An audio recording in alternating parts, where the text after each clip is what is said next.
Arinebi Road, this one's about to be completed, but again the progress is slow. We need to. Matuga Semtoka Peka, this one, a baker with a local contractor, demands about 44 billion. Karuma Pakwachi Road, this one is progressing. The contractor, China Railway 7, together with NEC, they demand about 20 billion. Busunju Kivoga Hoima Road, this is under reconstruction by again Abu Bakr, who's demanding us another 30 billion on this particular road. Karuma Orio and the Orio Pakwach sections, these are being addressed, and I think very soon they'll be finished. Additionally, key bridge projects remain under construction but constrained because of funding, and the progress is ongoing, but it could be better if we had a reliable fund release. Katonga Bridge, including Rera and Kalanda's Swamp crossings along Masaka. Then the Upper Katonga Bridge, that's Kabula Soke, Villa Maria Road. And Seziwar Bridge on Kayunga Mukono Road.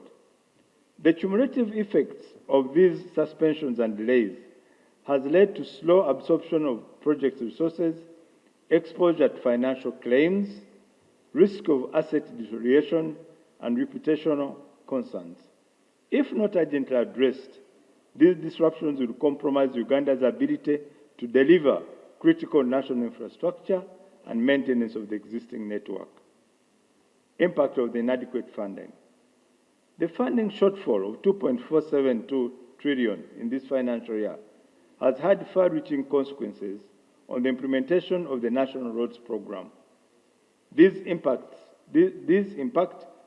manifest across land acquisition, ongoing project performance, the paved road network, and maintenance of gravel roads. Impact on land acquisition and project commencement. Land acquisition remains a prerequisite, and this is in the Constitution, I think Article 26, for access to site and commencement of physical works. The delay or absence of funds for land compensation has constrained progress on both Government of Uganda projects and also externally funded projects. The lack of access to site has, A, prevented contractors from mobilizing, leading to suspension of activities. Triggered claims for idle equipment, because it's in the law that the contractor cannot, if you can't give him access to land, then we charge you idle equipment. The ministry currently requires 843 billion in total to complete land acquisition obligations in financial 2025-26 on all ongoing projects, including those funded by donors. And the list is in the annexes which I have provided. Impact on ongoing projects, areas and claims. Right Honourable Speaker, the under-allocation in 25-26 has further compounded certified areas carried forward from the previous year, which, as I stated earlier, is 1 trillion and 71 billion. These areas relate to completed or ongoing works for which certificates were issued and approved. Failure to clear these obligations has resulted in the following.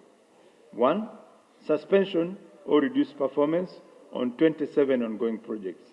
The lists are in the annex. Accrual of commercial interest on delayed payments estimated at over 48 billion in financial year 2025-26 alone. Delays in execution of co-finance projects, potentially affecting Uganda's credibility with development partners. Additionally, the continued accumulation of unpaid certificates discourages private sector confidence, increases future unit cost, and may result in government being classified as high-risk client in the infrastructure contracting market. The impact on paved roads. Honourable Speaker, Uganda's paved road network, now standing at 6,312 kilometers, is experiencing increasing structural distress due to insufficient maintenance, deferred interventions, increased traffic and climate change. And according to the latest technical assessment, 2,460 kilometers, which is 39% of the network, require urgent intervention as follows. 1,993 kilometers require periodical maintenance, like what we did on Northern Bypass. 260 kilometers require rehabilitation. 270 kilometers have deteriorated to the level of reconstruction. These include roads like Gulu, Atiak, Nimule, which need total reconstruction. Honorable Speaker and members, periodic maintenance intervention costs about 880 million per kilometer if you do it within time. If not implemented, 888. Yes, and 88 million shillings per kilometer. If not implemented, these roads degrade and instead require rehabilitation, which costs up to 2.59 billion per kilometer. Again, if this is not done, so the deterioration of the 1,993 kilometers due for periodical maintenance further into rehabilitation would result into preventable fiscal loss of up to 850 billion. This, however, does not even include the direct costs for road users, such as vehicle maintenance, the accidents which happen as a result, etc. If roads already earmarked for rehabilitation are neglected further, they transition into reconstruction category, just as what we are doing on Masaka to Mutukura Road, which costs 3.7 billion per kilometer, from 888 to 3.70 billion per kilometer, if not attended to in time. Consequently, failure to address 100 kilometers of rehabilitation-ready roads could impose an additional burden of 111 billion shillings to the government. Right, Honorable Speaker. Further, the national asset value of Uganda's paved network has dropped from 37.4 trillion to 26.9 trillion, a depreciation of about 10.5 trillion, largely due to underfunding and deferred maintenance. This therefore calls for urgent need to provide funding to attend to the maintenance backlog. Right, Honorable Speaker, this may not be in the statement. We have had discussions on this matter of maintenance. Not once, not twice, even within my committee, the Committee of Parliament on Infrastructure. And we have been urging that for every $10 we invest in construction, we should invest $3 in maintenance. It has not worked. But we have put this very clear to the Finance Department, the Ministry. Impact on unpaved roads and routine maintenance. The national gravel road network, spanning over 14,000 kilometers, is also facing significant pressure due to poor funding and recurring climate shock.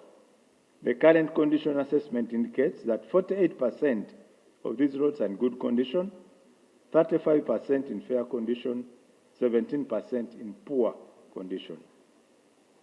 Maintenance efforts are hampered by A, unreliable and inadequate roads for grading and spot improvement. 2, depletion of gravel materials in highly demanded districts. And 3, infrastructure degradation due to flooding, landslides, and prolonged wet seasons. The ministry, my ministry, its capacity to respond to routine maintenance demands has been overstretched. Without predictable funding and mechanization support, rural access and road connectivity are likely to deteriorate further. Strategic recommendation and priority actions. Right, Honorable Speaker, in light of the impacts outlined above, the Ministry proposes the following measures to safeguard the value of the ongoing investment, restore the project's momentum, and prevent further deterioration of the road network. Prioritize and ring-fence funding for periodical maintenance. The most economically prudent intervention is to protect roads still in maintainable condition. Periodic maintenance should be prioritized and ring-fenced in this financial year to prevent the 1,933 kilometers from degrading into high-cost rehabilitation or reconstruction categories. This alone could avert a fiscal loss of 850 billion. 2, clear certified areas to enable resumption of works. The ministry recommends that substantial portion of the 1.071 trillion in areas be cleared early enough in the financial year. 1, prevent further contractor demobilization. 2, avert accumulation of commercial interest. 3, avoid prolongation costs arising from claims by contractors. And 4, restore momentum on suspended or slowed down sites. Priority should be placed on fully suspended government of Uganda funded projects such as Mityana Mubende, Kampala Jinja, Busega-Mpigi Expressway, among others. 5, allocate a dedicated fund for land acquisition. On this matter, Right Honourable Speaker, we have made a resolution that we are not going to accept any project to be directed to commence a project if the Ministry of Finance has not provided money for land acquisition going forward. Because land acquisition is a recurring constraint affecting both donor and government-funded projects. So we need an immediate allocation of about 843 billion in this financial year. In order to, this would enable us to access the sites and avoid breach of contract obligations. Projects under disbursement pressure from development partners must be prioritized to protect Uganda's credibility. Assurance and conclusion, Right Honourable Speaker. Right Honourable Speaker, our road network remains a critical national asset that underpins economic growth, regional integration. Fortunately or unfortunately, we're in the center of the region, and our network does not only serve Uganda, it also serves our neighbors and delivery of service. Its total replacement value is estimated at 37.4 trillion. However, due to underfunding and deferred maintenance, this value has greatly depreciated by about 10.5 trillion. And the risks of further deterioration are growing if the funding levels remain unchanged. The funding shortfall of 2.472 trillion in this financial year has triggered project suspension, delayed land acquisition, accumulated arrears, and increased the fiscal exposure through interest and claim liabilities. The national paved network is now experiencing a backlog of 2,460 kilometers requiring urgent intervention. Without decisive action, an additional 500 kilometers may deteriorate and become more costly within this single year. Right Honourable Speaker, I would like to assure you and all the honourable members that my ministry is committed to developing and maintaining the road network, but we need to be assisted, of course, be getting the right resources, and we shall frugally utilize the allocated resources in the most effective manner possible for a reliable and safe works, and also to ensure that our transportation infrastructure and services remain available to the public. I thank you, Right Honourable Speaker. I beg to submit. Thank you. Thank you, Honourable Minister. Right Honourable Speaker, on the document are annexes which shows, 1, the allocation versus the requirement of the key projects under Government of Uganda. Projects initially meant to be completed in the financial 24-25, which are not yet completed because, again, of funding